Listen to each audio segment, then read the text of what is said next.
नमस्कार दोस्तों, स्वागत है आपका केटी वॉइस स्टोरीज चैनल में। हमारी आज की कहानी है जायदाद से बेदखल। सोनू अपनी पत्नी रीता को आवाज लगाता है और कहता है, रीता मुझे लेट हो रहा है, तुम जल्दी से मेरा टिफिन तैयार कर दो। अब इतना सुनते ही रीता जोर जोर से किचन के सारे बर्तनों को पटकने फोड़ने लगती है। अब इस पर सोनू को भी गुस्सा आ जाता है। उसने कहा, अगर जो बात कहनी है साफ साफ क्यों नहीं कहती, यूं बर्तनों को फोड़ने पटकने से क्या मिलेगा। तब रीता ने कहा, मैं कितने दिन से आपसे कह रही हूँ कि अपने माँ और बाबूजी को घर और खेत बेचने के लिए राजी करो, लेकिन तुम हो कि सुनते ही नहीं। तुम्हारी कमाई में तो जैसे आग लगी है। तुम्हारी जो हर महीने सैलरी मिलती है उसमें से आधा पैसा तो मकान के किराए में ही चला जाता है, और ऊपर से बच्चों की फीस, शहर का खर्चा। मैं आखिर करूं तो क्या करूं। अब इस पर सोनू भी गुस्सा हो जाता है। उसने कहा, मैं कुछ न कुछ तो कर ही रहा हूं ना। क्या करूं? अपनी किडनी बेच दूं? अरे, तुम्हें किडनी बेचने के लिए कौन कह रहा है। बस यही तो कह रही हूँ। तुम अपने माँ और बाबूजी को खेत और जमीन बेचने के लिए राजी करो। यहाँ बहू बेटे एड़ियां घिस रहे हैं। आखिर में माँ बाबूजी से क्या कहूँ कि आप अपना घर बेच दीजिए और अपने खेत को बेचकर सारा पैसा मुझे दे दीजिए, ताकि मैं शहर में अच्छा सा घर खरीद लूं। मुझे किराए के मकान में रहना ना पड़े। नहीं होगा। और तुम भी तो बिल्कुल भी बचत करना नहीं चाहती, फालतू पैसा खर्च करती रहती हो। उनका देखा देखी करके तुम अपने लिए नई नई साड़ियां, नए नए गहने बनवाती हो। और ऊपर से मैंने कहा था इतना महंगा किराए का घर लेने का, क्या कुछ सस्ते पर भी तो मिल सकते थे। लेकिन तुमने नहीं मानी। अपने स्टेटस के चक्कर में तुमने जबरदस्ती करके इतना महंगा घर किराए पर ले लिया। पैसों की तंगी हो रही है तो सारा का सारा दोष मुझे दे रही हो। तुम्हारी भी तो गलती है। तुम्हें ख्वाहिशें पूरी नहीं हो रही हैं तो तुम मेरे माँ बाबूजी को बीच में ला रही हो, उनका खेत बेचने के लिए कह रही हो।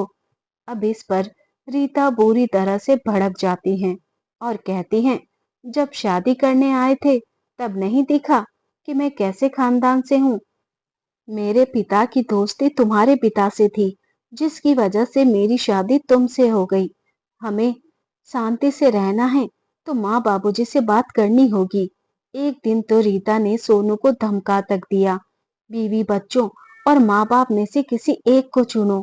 अगर तुमने अपने माता पिता को चुना तो मैं तुम्हें तलाक देकर अपने मायके चली जाऊंगी और तुम पर केस कर दूंगी। हर महीने देते रहना मेंटेनेंस, तब तुम्हारी अकल ठिकाने आएंगी। इस तरह रोज रोज के झगड़ों से परेशान होकर सोनू ने फैसला कर लिया, अगर हमें सुखी रहना है तो मुझे माँ पिता से बात करनी ही होगी, नहीं तो मेरा बसा बसाया घर टूट जाएगा। एक दिन सोनू अपनी पत्नी रीता से कहता है, रीता चलो तुम्हारे मन की कर ही देता हूँ। मैंने भी अब सोच लिया है, इस तरह से लड़ने और झगड़ने से कुछ नहीं होने वाला। अत्यधिक ठंड पड़ने के कारण बच्चों की 15 दिनों के लिए छुट्टी हो गई है, तो हम ऐसा क्यों नहीं करते हैं कि 10 दिनों के लिए माँ और पिताजी के पास चलते हैं, अपने गांव चलते हैं, और वहीं पर जाकर समय मिलने पर मैं खेत और घर को बेचने की बात करूंगा। अपने पति के मुंह से ये बातें सुनकर जैसे रीता की तो सारी इच्छाएं पूरी हो गई थी। मन ही मन बहुत खुश होती हैं वह, और वह जाने के लिए तैयार हो जाती हैं। अगले दिन रीता और उसके पति सोनू अपने दोनों बच्चों को तैयार करते हैं और अपने घर गांव की तरफ चल पड़ते हैं। 4 साल के बाद सोनू और उसकी पत्नी रीता अपने दोनों बच्चों के साथ घर आए थे। अपने बच्चों को अपनी आंखों के सामने देखकर उमेश जी और गंगोत्री जी बड़े ही खुश होते हैं। गंगोत्री जी तो जैसे फूले नहीं समा रही थी अपने बेटे को अपने सामने देखकर। जल्दी से रसोई में जाती हैं और उनके लिए उनके मन पसंद का नाश्ता तैयार करती हैं। तब तक रीता भी अपनी सास के पास रसोई में आ गई और कहने लगी, माँ जी, आप यह क्या कर रही हैं? मेरे होते हुए आप रसोई में काम करेंगी? आप बैठिए, मैं नाश्ता बनाती हूँ। गंगोत्री जी ने कहा, बहू, इतने लंबे सफर करके आई हो, थक गई होंगी, आराम कर लो, नाश्ता मैं बना देती हूँ। लेकिन कहाँ की बात, रीता के मन में तो कुछ और ही चल रहा था। उसने अपनी सास को एक काम करने नहीं दिया और जल्दी से सारे नाश्ते को बना दिया। आते ही बहू और बेटों का इतना प्रेम देखकर उमेश जी और गंगोत्री जी को बड़ी ही खुशी होती है। वो तो फूले ही नहीं समा रहे थे।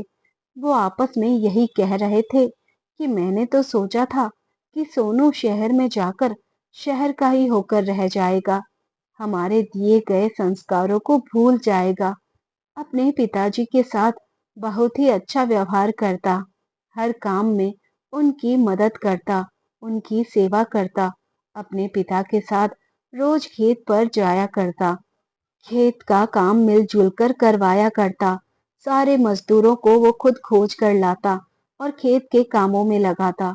और उधर रीता अपने सास का तो इतनी सेवा करती जैसे बहू कम बेटी हो।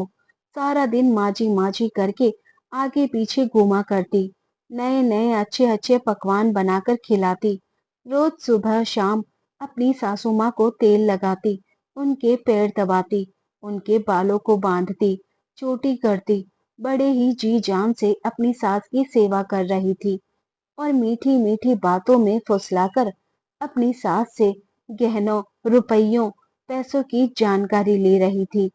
गंगोत्री जी के छोटे छोटे नाती पोते भी दादी दादी कह के उनके आगे पीछे उछल कूद किया करते हैं। इससे सुखद और क्या हो सकता है?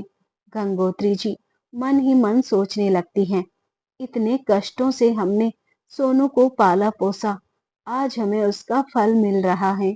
हम लोग तो सोच रहे थे कि बहू हमें कुछ नहीं समझेगी, लेकिन हमारी बहू तो साक्षात लक्ष्मी है, अपने माँ पिता से भी बढ़कर मेरी सेवा करती हैं। हम दोनों पति पत्नी का इतना सम्मान करती हैं। सोनू और रीता का व्यवहार देखकर आसपास के लोग भी उमेश जी से कहते, क्यों उमेश बाबू, बहुत भाग्यशाली हो। उमेश जी ने अपने बेटे बहू से पूछा, सोनू, शहर में कितने रूम का घर तुमने किराए पर लिया है? सोनू ने कहा, पिताजी, दो ही कमरे हैं, एक कमरे में तो हमने किचन बना रखा है, बच्चों को पढ़ाई लिखाई करने में बड़ी दिक्कत होती है, तो वो छत पर या फिर बालकनी में बैठकर पढ़ाई करते हैं। मेरी आधी तनख्वाह तो किराए में ही निकल जाती है, बच्चों की फीस, शहर का खर्चा, पूरे महीने की तनख्वाह, इन्हीं सब चीजों में खर्च हो जाती है, एक्स्ट्रा कुछ नहीं बचा पाता हूँ। अपने बेटे की यह उदास भरी बातें सुनकर उमेश जी को बहुत बुरा लगता है। उन्होंने कहा, तब तो बेटा बहुत दिक्कत होती होगी। अरे अरे, ये तो अच्छी बात नहीं है। अच्छा, मैं ये सोच रहा था कि क्यों ना हम गांव के घर को बेच देते हैं और उस बचे हुए पैसे से शहर में एक अच्छा सा खुद का घर खरीद लेते हैं, तो कैसा रहेगा? अब जो बात सोनू खुद कहना चाहता था अपने पिता से, उसके पिता ने खुद ब खुद उसकी मन की बात कह दी। अब यह सुनने के बाद सोनू और रीता बड़े ही खुश हो जाते हैं, जैसे उनके मन की मुराद पूरी हो गई। जब 10 दिनों में तुमने मुझे इतना सुख दिया, तो मेरा आगे का बुढ़ापा भी सुधर जाएगा। बेटे, हम दोनों तुम्हारे साथ ही चलकर शहर में रहेंगे। अब मुझे भी इच्छा होने लगी है कि मैं अपने बेटे और बहू के साथ अपने नाती पोतों के साथ रहूं। इतने में गंगोत्री जी भी बोल पड़ती हैं कि अजी, आपने तो मेरे मन की बात कह दी। मैं भी कितने दिनों से सोच रही थी अपने बहू बेटों के साथ हमें रहने के लिए, लेकिन आपके डर से मैं कुछ नहीं कहती थी। लेकिन अब आप ज्यादा देर मत करिए, जल्दी से जल्दी हमें अपने बहू बेटों के साथ रहना है, इसके लिए कुछ करिए। अंत में जाकर निर्णय यही लिया जाता है कि इस घर को बेचकर वो शहर में जाकर नया घर खरीद कर रहेंगे। तब सोनू ने कहा, पिताजी, मैं यह सोच रहा था कि शहर में जाने के बाद यहाँ के खेतों को कौन संभालेगा, कौन देखरेख करेगा। तो इससे अच्छा है कि हम खेत को भी बेच देते हैं और कुछ पैसे सेविंग करके रख देते हैं और इन पैसों से छोटा सा कारोबार शुरू कर देते हैं। उमेश जी बोले, बेटा, मेरे हिसाब से यह जमीन बेचनी नहीं चाहिए। मुसीबत में और बुरे समय में यह जमीन हमें काम देगी। यह हमारी पुश्तैनी जमीन है। मेरा तो मन नहीं कर रहा है, लेकिन चलो, तुम कहते हो तो एक बार इस बारे में जरूर सोचूंगा। अब यही फैसला करने के बाद और घर को बेचकर अपने बहू बेटों के साथ शहर चले जाएं। वहीं पर एक अच्छा सा घर लेकर छोटा मोटा कारोबार स्टार्ट करूं तो कैसा रहेगा। तब उमेश जी के मित्र किशोर जी ने कहा, उमेश, आखिर माँ बाप धन दौलत किसके लिए बनाते हैं? बच्चों के लिए ही तो। घर और खेत को बेचने में कोई बुराई नहीं। जाकर बच्चों के साथ रहो, इसमें भी कोई बुराई नहीं। लेकिन मित्र, आजकल तुम टीवी और अखबार में देख रहे हो, मोबाइल में यह देखने और सुनने को मिलता है कि बेटों ने अपने माँ बाप को वृद्धाश्रम भेज दिया, कहीं सड़क पर छोड़ दिया, तीर्थ घुमाने के लिए ले गए और वहीं पर छोड़ दिया। इतनी सारी खबरें सुनने को मिलती हैं। तो मेरी राय यही है कि कुछ चीजें बचा के रखो। सारी की सारी दौलत अपने बेटे को मत दे दो, क्योंकि तुम आज पूरा सब कुछ बेच दोगे तो आगे चलकर कोई दिक्कत होगी तो तुम्हें पछताना पड़ेगा। अपने लिए भी कुछ सेविंग करके रखो। बहू बेटों के साथ रहना कोई गलत बात नहीं है, तो उन्हीं के लिए तो माँ बाप ने कमाया है। सब कुछ सोचने और समझने के बाद उमेश जी और गंगोत्री जी ने अपने गांव का पुश्तैनी घर और सारी जमीनें बेच दी। अपनी बहू और बेटे के साथ दिल्ली शहर चले जाते हैं और वहीं पर अपना खुद का एक घर खरीद कर रहने लगते हैं। इसी तरीके से कुछ समय तो ठीक चलता है। बहू रीता का व्यवहार भी ठीक रहता है। बेटा भी उसी तरीके से माँ बाप से अच्छे से बोलता है, बतियाता है, सेवा करता है, अपने काम पर जाता है। लेकिन धीरे धीरे बहू के रवैये में बदलाव आने लगा। रीता आए दिन अपनी सहेलियों के साथ शॉपिंग करना, घूमना फिरना, किटी पार्टी में जाना, फालतू के पैसे खर्च करने लगती है और अपने पीछे अपनी सास को पूरे घर का काम करने के लिए छोड़ दिया करती। अब बेचारी गंगोत्री जी बच्चों के लिए सुबह टिफिन तैयार करती, सुबह का नाश्ता बनाती, रात का खाना बनाती, दिन भर घर का काम करती रहती और रीता अपने मेकअप फैशन में व्यस्त रहती।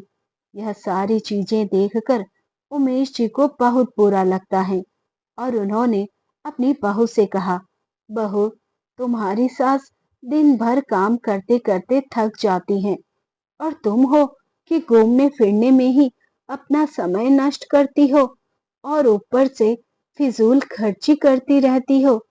आए दिन बैंक में जाकर पैसे निकालती रहती हो। अरे, कुछ मदद अपनी सास की ही कर दिया करो। बेचारी बूढ़ी हो गई है, अब पहले जैसी ताकत नहीं बची कि दिन भर काम करते फिरे। जीवन भर उसने काम किया तो अब आराम करे। इस पर रीता ने तुरंत बेशर्मी से कहा, मेरी मर्जी, मैं जैसे पैसे उड़ाती रहूं। बेशर्मी भरा जवाब सुनकर उमेश जी चुप हो जाते हैं और कह भी क्या सकते हैं। बहू से इस तरह बात करना अपने सर को ही पीटने जैसा है। इधर सोनू भी अपने पिता से कहने लगता है, अपने बीवी और बच्चों में व्यस्त रहने लगता है। अब गंगोत्री जी और उमेश जी अकेले हो जाते हैं। बेचारे बुढ़ापे में इतना काम करते करते थक जाते हैं। बहुत ज्यादा काम करने की वजह से गंगोत्री जी की तबीयत खराब हो जाती है। उमेश जी ने अपने बेटे सोनू से कहा, सोनू बेटा, तुम्हारी माँ की तबीयत खराब हो गई है। अब वो बहुत कमजोर हो चुकी है। उससे बुढ़ापे में काम नहीं किया जाता। मेरे पास तो इतने पैसे नहीं हैं। और हाँ, रही बात घर के काम की, तो वो रीता और माँ संभाल लेंगे। नौकरानी रखने की कोई जरूरत नहीं है। अब उमेश जी पूरी तरह ही समझ चुके थे कि गांव में आकर जो व्यवहार हमारे साथ बहू बेटे कर रहे थे, जो मीठी मीठी बातें कर रहे थे, इतनी सेवा कर रहे थे, वो क्यों कर रहे थे? दरअसल उनका असली रूप तो यह है कि उन्होंने हमारी संपत्ति सब बेचने के लिए, हड़पने के लिए हमारे साथ झूठा नाटक किया था, हमारी सेवा की। इसी तरह से कुछ दिन बीतते हैं और गर्मी का समय आ जाता है। सोनू के बच्चों की स्कूल की छुट्टी हो जाती है। तब सोनू और रीता अपने बच्चों को फटाफट तैयार करते हैं और खुद भी तैयार होकर बैग पैक करके घर से बाहर निकलने लगते हैं। बच्चों को जाता देख गंगोत्री जी का मन उदास होने लगता है और वो अपने बेटे सोनू से कहती हैं, सोनू, मैंने खाना बना दिया है, खाकर तो जाते। और तुम लोग कहाँ जा रहे हो?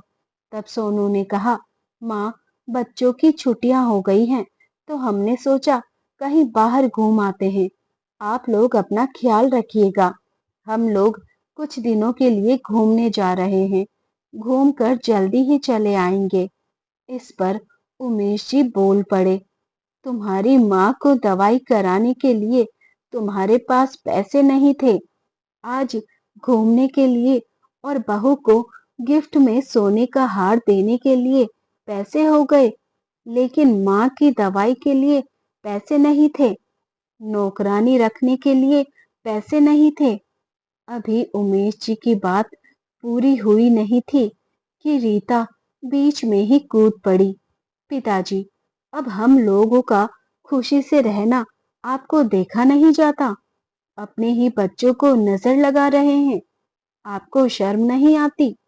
बहू बेटों का इतना कठोर शब्द सुनने के बाद उमेश जी क्या बोलते, वो भी चुप हो गए।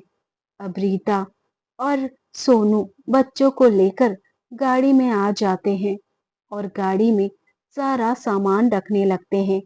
तभी सोनू का मोबाइल उसके कमरे में ही छूट गया। उसने कहा, मैं मोबाइल लेकर आता हूँ। वो अपने कमरे में अंदर मोबाइल लेने के लिए गया।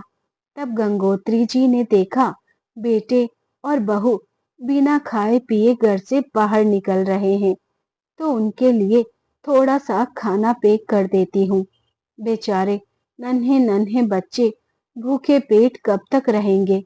यह सोचकर गंगोत्री जी ने टिफिन में खाना पैक करके उमेश जी को दिया और कहा, इस टिफिन को बहू को देकर आओ। बेचारे छोटे छोटे बच्चे हैं, भूखे प्यासे जा रहे हैं, कब तक भूखे रहेंगे? घर से निकलने से पहले थोड़ा तो कुछ खा लेना चाहिए था। चलो, नहीं खाते हैं तो कोई बात नहीं, रास्ते में ही खा लेंगे। इस पर उमेश जी ने अपनी पत्नी से कहा, जिस बहू को तुम खाना पहुंचवा रही हो, उस बहू ने अपने बाप समान ससुर को कितनी बेशर्मी से जवाब दिया है, ये तुमने नहीं देखा?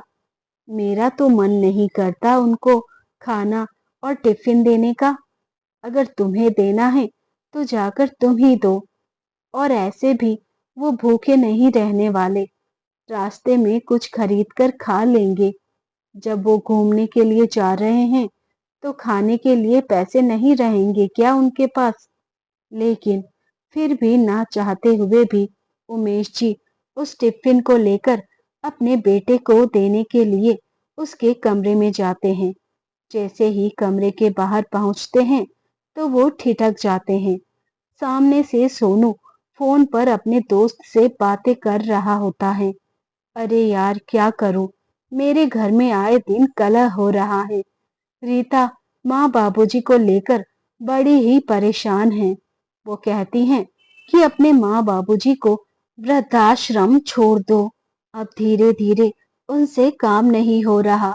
उनकी दवाई में फिजूल के खर्चे होंगे, वृद्धाश्रम में छोड़ने के लिए कह रही थी। अरे यार, मुझे तो कुछ समझ नहीं आ रहा कि मैं क्या करूं। वृद्धाश्रम में छोड़ दूं? उधर से उसके दोस्त की आवाजें आती हैं। कहता है, अरे तुम चिंता ना करो, वृद्धाश्रम में अच्छी व्यवस्था होती है, वहां पर वो दोनों खुश रहेंगे। तुम चिंता ना करो, भाभी से मेरी बात हो गई है। मैं सारी चीजें पता लगाकर सब व्यवस्था करके तुम्हें फोन कर कर बताता हूँ। पहले तुम अपने वीकेंड से वापस लौट कर आओ। उसके बाद सोनू ने कहा, ठीक है यार, तुम सारी व्यवस्था कर दो। वीकेंड से वापस आने के बाद इस बारे में सोचूंगा माँ और बाबूजी का क्या करना है। अपने बेटे की यह बात सुनकर उमेश जी जैसे जम ही गए। उन्होंने तो कभी सपने में भी नहीं सोचा था कि उनके बहू और बेटे उनके साथ ऐसा व्यवहार करेंगे। उनकी बहू बेटे उनके पैसों को हथिया कर उन्हें वृद्धाश्रम में छोड़ेंगे। जब बेटा फोन पे बातें करके कमरे से बाहर निकलता है तो उमेश जी ने उसे टिफिन थमाते हुए कहा, बेटा, तेरी माँ ने तेरे लिए टिफिन बनाया है, अच्छे से खा लेना और वापस आने के बाद सारी बातें इत्मीनान से बैठकर की जाएगी। अब सोनू को अपने पिता की बातें समझ में नहीं आती और वो कहता है, पिताजी क्या फालतू की बातें कर रहे हैं, और सामने से हटिए, हमें जाने के लिए लेट हो रहा है।